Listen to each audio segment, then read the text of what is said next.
Welcome to Through the Rough, a place where real-life people share the real-life experiences that have shaped us into who we are today. Welcome back to part 2 of Matt's journey through 30 years of law enforcement. Did they give you an alternative method? No. So they're kind of like the IRS?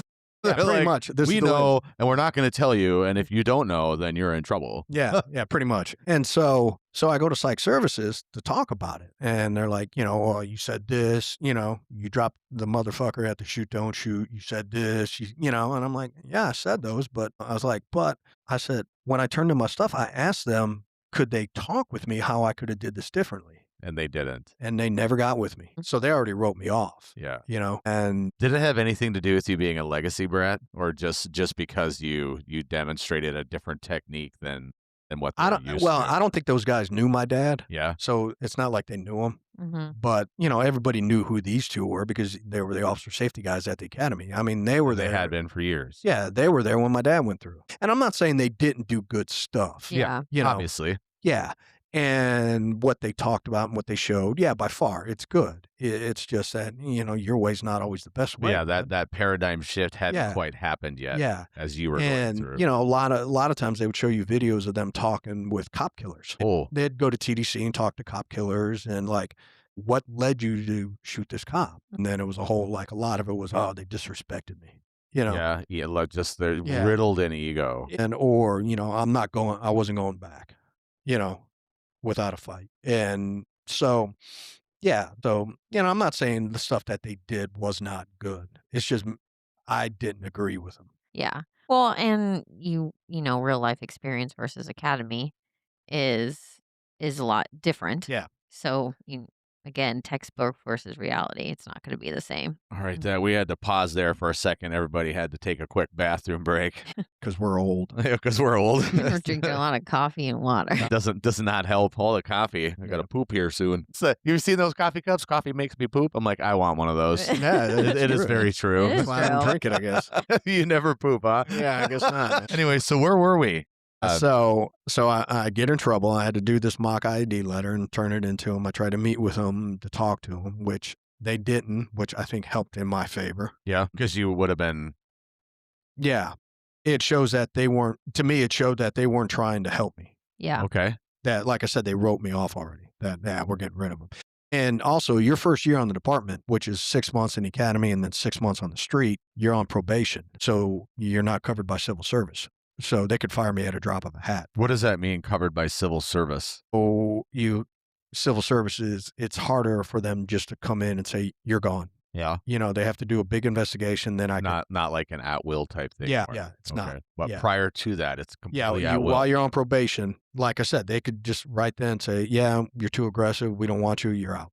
We don't like your eye color. You're out. Well, they can't, that much. But Yeah. like for me right there, they could say he's too aggressive. He's going to be a liability for the department in the city. We need to get rid of him. And then I couldn't do anything. Is there like some kind of a scale, like an evaluation scale or a psychiatric scale that Well, helps I think that's reinforce that? Well, I mean, to get hired on, you have to go through psych.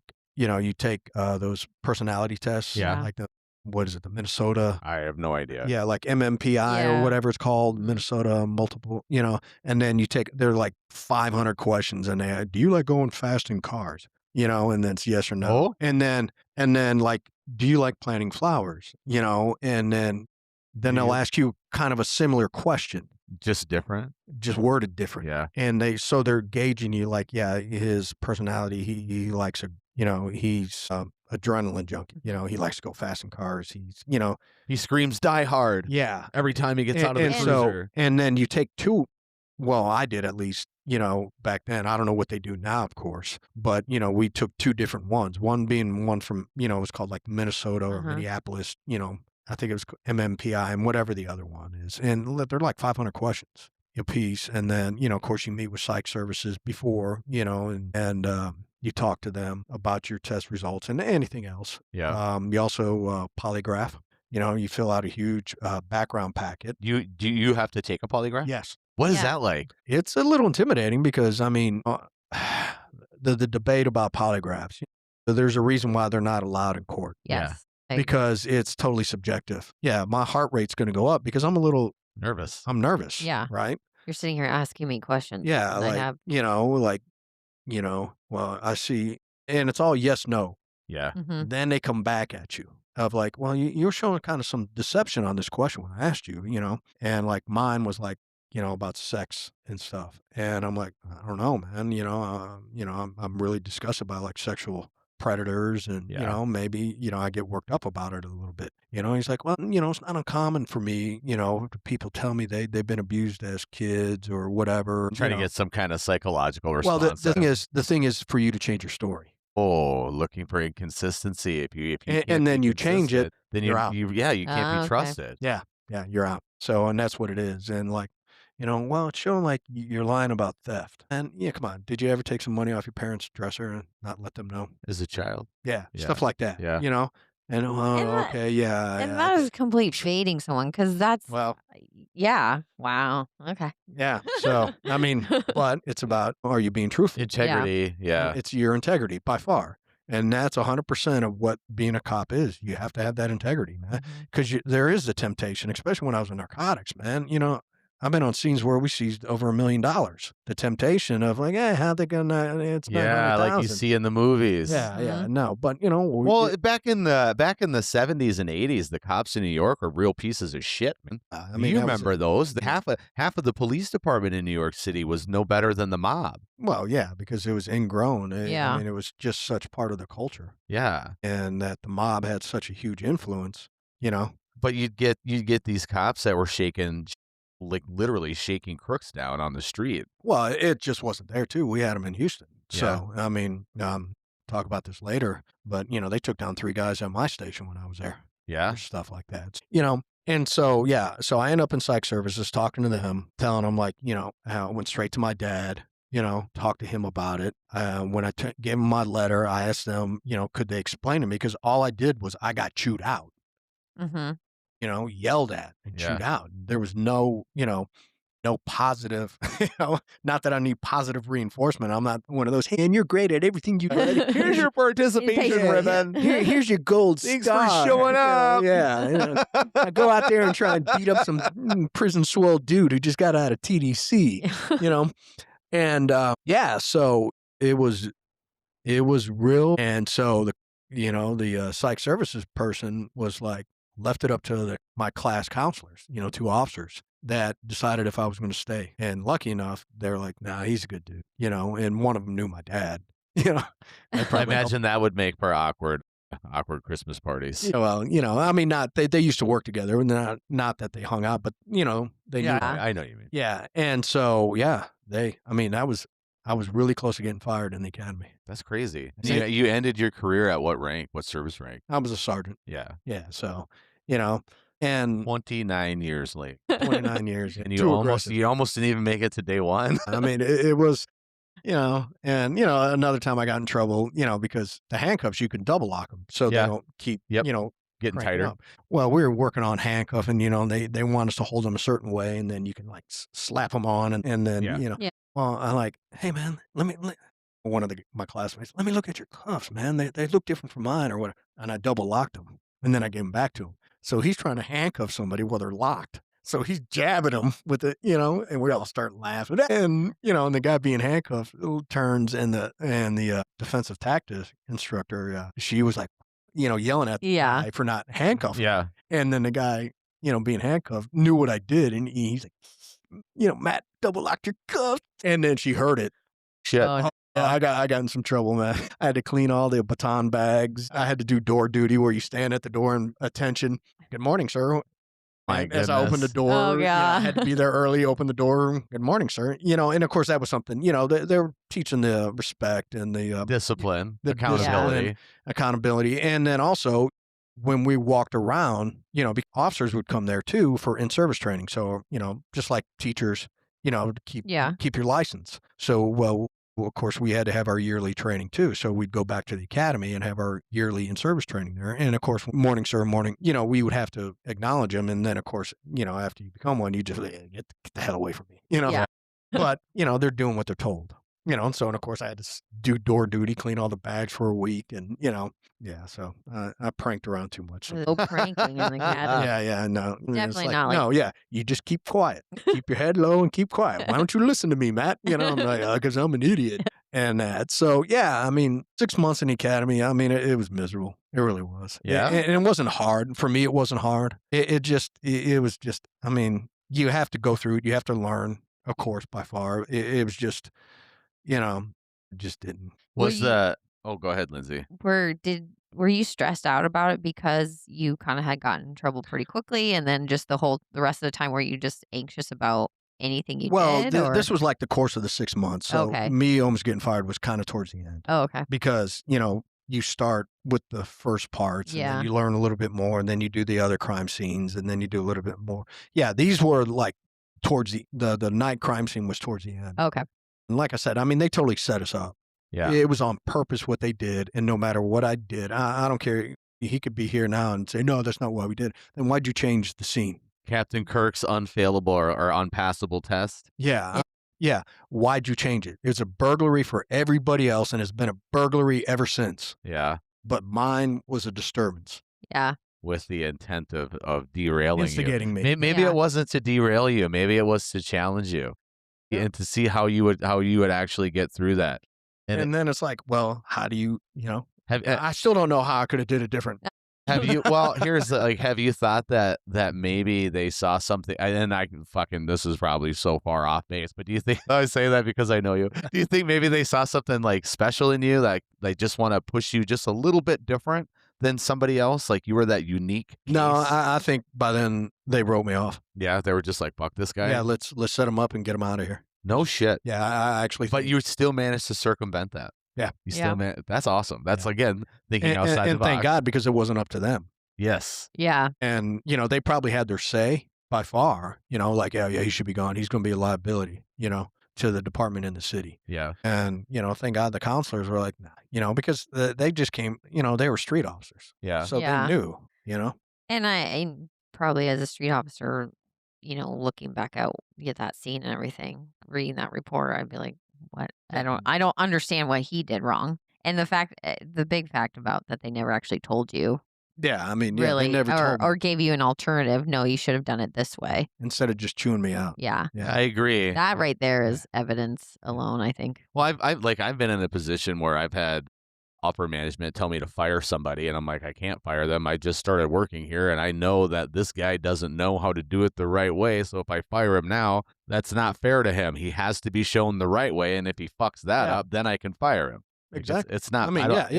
I Why are don't- you firing me and I don't know it because you didn't train me? Yeah. Yeah. Yeah, So that's a little oxymoron there. It's Yeah. stupid. by far. But I guess their view was like, well, we can't train you because you're an idiot. I'm like, okay. But you made it through the academy. I did, yes. And I chose, and my buddy, my classmate, who ended up being my best man at my second wedding, he should have been at my trial wedding, My trial wedding. my first one. That's a good way Yeah. to put that. It was a trial marriage, messed me up for years.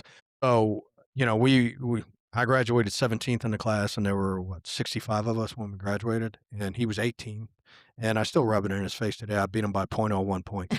So, I have seniority on him. So we go to the station. I'm like, I want the least crappiest car because I beat him by 0.01. So Yep. he gets the crappiest car. Yep. And I get the one that's 0.01 better. Because I'm 0.01 better than him. Yeah. Here, the window on this one rolls all the way up. You Yeah. can have that one, man. Yeah. And so, he came down there and, he's one of my best friends. And, we do a lot of stuff together and hang out and stuff still. Now that I don't live in Houston anymore, we still talk. And when I go home back to Houston, I try and see him and Yeah. stuff like that. Of course, he retired now, works in a liquor store, so he gets me any bourbon I want. Right on. Yeah. I'm like, Right "Man, on." that's a hell of a retirement plan. Yeah.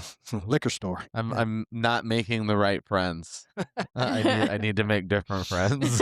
Yeah. And so, So like I said, you graduate the academy, you get a choice of 3 stations that you want to go. Yep. You get to choose then. You're not like assigned Mm. specifically. You can wish list Okay. 3. Okay. It's kind of, it reminds me of like a residency in like the medical field.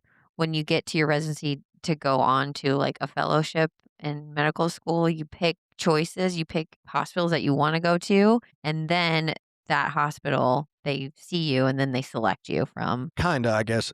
The station has no say in who comes. Oh, okay. It's done by your class rank. That's Okay. why you get 3 choices. You get your number 1 choice, which for me was South Central, and then I think I said Northeast, and then maybe Central. And then it's done. Number 1, okay, your number 1 choice was this, so our top, the one, he gets this, and so you go and rank. Well, nobody wanted to go to South Central, so I got to go. And it's a small station. It's only 1 district. Most stations have 2. Yeah. There's 1 station that has 3. Northeast has 3 stations. How big is a district? It all depends Yeah. on the size. Like- It all depends. 10 district had 8 beats. You have Like 10. what's like the square mileage on average of It's a different. district? It's geographical and how they do it. I mean, I really don't know. I can't say. Some might be smaller than the other ones, just because it might be more dense population-wise. Yeah. Okay. Whereas this one, it might be a huge one, But it's not as it's more heavily rural. populated. Yeah, more Okay. rural, like when you get further out, especially back then, like a lot of the area wasn't as developed back then, Yeah. in the early 90s. And so, yeah, I go to 10 District, which is the station's called South Central, which is just outside of downtown Houston. So, and you have 3rd Ward, which, like I said, Houston's kind of broken up in the original parts of Houston, or they broke them up and called them wards. Okay. So 3rd Ward is primarily black, still is. University Houston and Texas Southern University's in the middle, not in the middle, but in the 3rd Ward. So U of H is like right on the edge of it. And then Texas Southern, of course, historical black college is there in the middle of 10H60's beat. And then you have the 2nd Ward, which is north. So 45, I-45, it runs. You don't have to get into too many details about that. So 2nd Ward is primarily Hispanic. Okay. Then you had a part of town called Midtown, which is just outside of downtown. So what you're saying is essentially each ward is demographically and ethnically different. It used to be. It used to be at that time. Yeah, like 4th Ward used to be all black. Now it's all mixed. Yeah. With high-end townhomes. Yeah. And so 2nd Ward, So they're doing the same thing. 3rd Ward, they've done the same thing. So you're patrolling. Primarily, because I didn't speak Spanish. Yeah. So I primarily chose 3rd. I ran in the 3rd Ward. Okay. Because I didn't speak Spanish. And this is your first year. This is, I come out. And so you come out and you're going to be on what's called the field training program, the FTO program. Okay. And we all start off on days, and it's just 5 of us because we're at a small station. And so we're trained, and my dad made some calls, and so I had some good trainers. But he tried to get me with this one on days, but they're like, well, we already selected him. He's already with this one guy. Mhm. And everybody's like, man, you got the worst one. And I was like, actually, he was actually good for me because I was so hyper. And he was more low keyed. He was an old black officer. Yeah. Calmed you down a little bit. Like, Well, yeah. calm down, boy. yeah, pretty much. And he's like, he made me do like a bunch of report calls and accidents, and it's like, hey, we're taking these accidents. You need to learn how to do these, and so and it was a good thing because I learned, I wasn't out running and gunning, yet. Yeah. It's I need to learn this, Yeah. So he was good for me coming out, and and we had a car chase there, and helping out other units and stuff like that. So I got to see some good stuff on days, and then you either went evenings or nights, depending. And then I went to nights, and I had a who knew my dad, because like I said, my dad used to work at this station, so Yep. the old heads knew my dad, and was that easy or hard for you? it was a little bit of both. I wanted my own identity. Yeah. But were you like kind of in that? But I was shadow? known as my dad's son, Yeah. Yeah.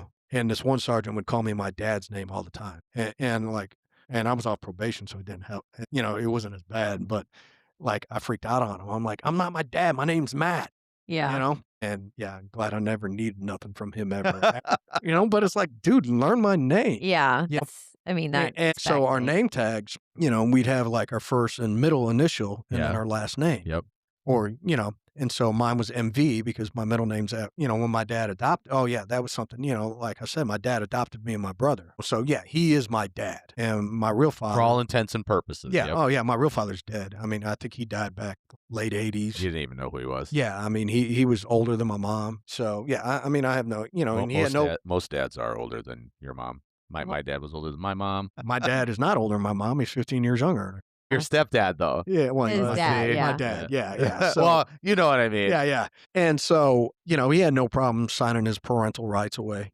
when he It adopted didn't me. even mean shit. No, like, and when we first moved back to the States, my brother, like I said, my brother knew him. He was older. He was 8, and he would help him like work on cars. Yeah. And that, because he had an old Austin Healey. He would do like rallies, those old rally Yeah. things, and so he was always working on the cars, and my brother, would help him work on the cars and stuff. And so when we moved back to the States, my brother wrote him a letter, and he responded, I think, like, "Hey, don't mention your mom. I don't want to hear nothing about it." And, so it kind of put my brother off. Your And dad wrote your brother a letter? No, his my brother. brother wrote a letter to him, like, "Hey, Dad," wanted to keep, Yeah.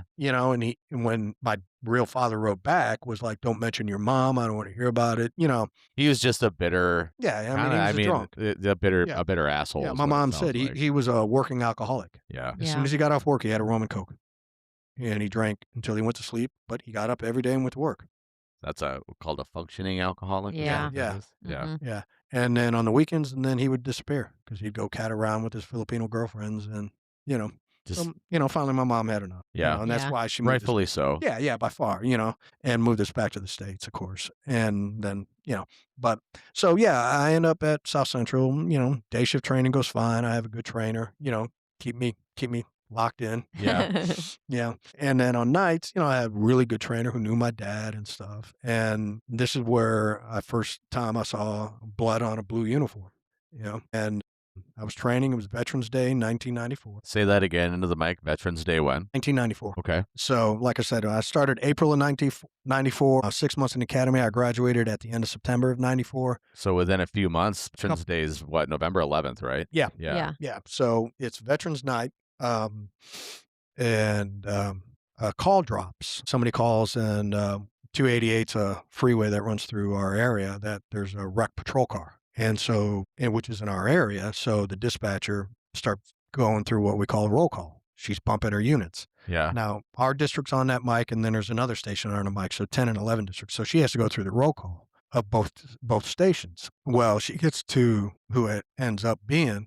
Well, of course, no answer. Well, people are flying to this area anyway. Yeah. And we're flying there. And when we get there, of course, it's an officer from our district, and young guy. He only had like a year on me. A year exactly. He was a class. April of 1993 is when he got on. And so he lost control. Probably, who knows what was going on. They think he might have been typing on his computer, not paying attention, and something happened where he spun out, and his car hit concrete pillar, light Oh. pole Wow. on the driver's side door. Shit. And so he was speeding. So it was a C. The car was crushed. A Wow. C. And when we got there, he was still in the car, and he was thrown up against the passenger side door, and his back was up against the window. And yeah, I mean, if he had a seatbelt on, he didn't have it on. That's why he was thrown up against the window. But they pulled him out. HFD was there. They pulled him out, and we never let them die there. I mean, when they pulled him out, he was dead already. But we're still going to take him to the hospital because we're not going to let that uniform be dead on the street. Yeah. Mhm. And when they pulled him out, put him on the gurney, I mean, blood was coming out of his ears already and stuff. And there was an officer right by him, and he shook his head. And I mean, I remember it vividly. And then you're 2 months in, and this is like Yeah. your first fatality. Officer was, yeah. Yeah. But even 2 months in, you had other fatalities, like Yeah, I civilian mean, fatalities you had already? like natural DOAs, like old people who pass away in their Yeah. house, Okay. or, Well, or murders. Of course, already 2 months in? yeah, I mean, Third Ward was one of the, it was a high crime area. That's why I chose it. I knew I was going to be busy. Wow. I mean, I don't want a job like, if I wanted a boring job where I'm not going to You do would have nothing, been a CPA. I would have been a CPA and crunching numbers. But, I'm going to be here for 8 hours. I want it to go fun and fast. Yeah. That's fucking nuts, man, because I don't want to see any of that shit. I couldn't imagine living my life day to day like that's my adrenaline rush. Fuck no. Give me a set of skis. Let me go down a hill. Let me get on my motorcycle and go down the interstate. That's the rush that Well, I I mean, I do the ski things now. Yeah. Yeah. We're going skiing next week. like. I've never been in a situation where people I mean, every single day somebody could kill me. yeah. Within And 10 so, and of course, they shut down the freeway because they got to do the investigation. And, of course, he goes to the hospital, and, he dies. I think he was dead when they pulled him out of the car. And Yeah. like I said, we're not going to, unless it's just so obvious or whatever, they're not going to let our uniforms on the street. Yeah. Yeah. They're gonna. Mhm. We're going to take them to the hospital, and Yeah, so I mean, we stayed out there, we helped block the scene and, we stayed out there the whole time. And of course, my classmate, they're out all partying drunk, blowing me up on, back when we had the Motorola flip phone Yep. where, thank God I was on nights where it was only 5 cents a minute, instead of the 25 cents a minute, and Imagine if that shit was still a thing. yeah.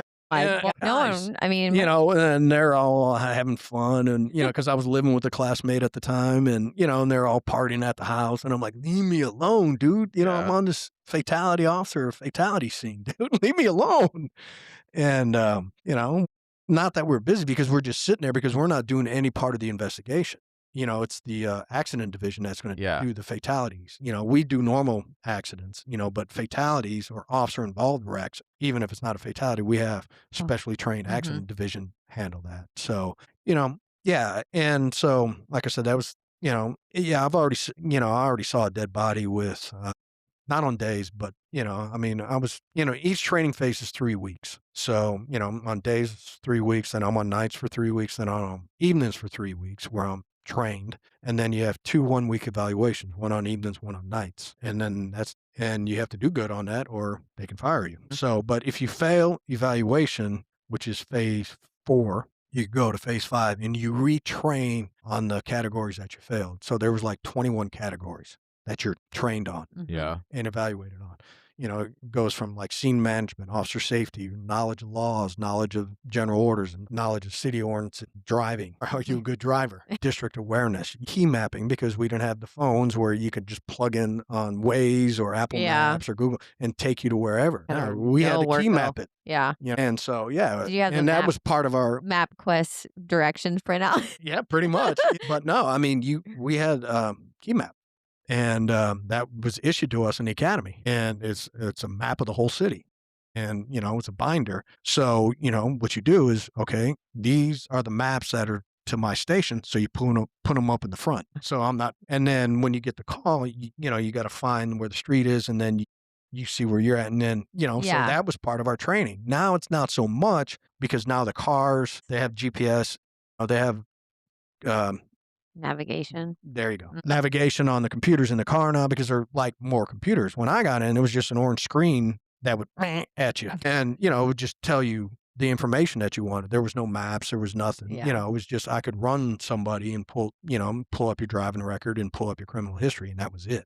Or to see if you're wanted. Now it's just like a computer. I can look at reports. I can pull up pictures. I can look at log into the internet, look at Harris County, which was the county that covers Houston, and look at their records and look at their photos. And, so yeah, by far, I mean, they advanced the technology, of course, compared to 94, compared to when my dad did it, Yeah. when no cars had MDTs at first.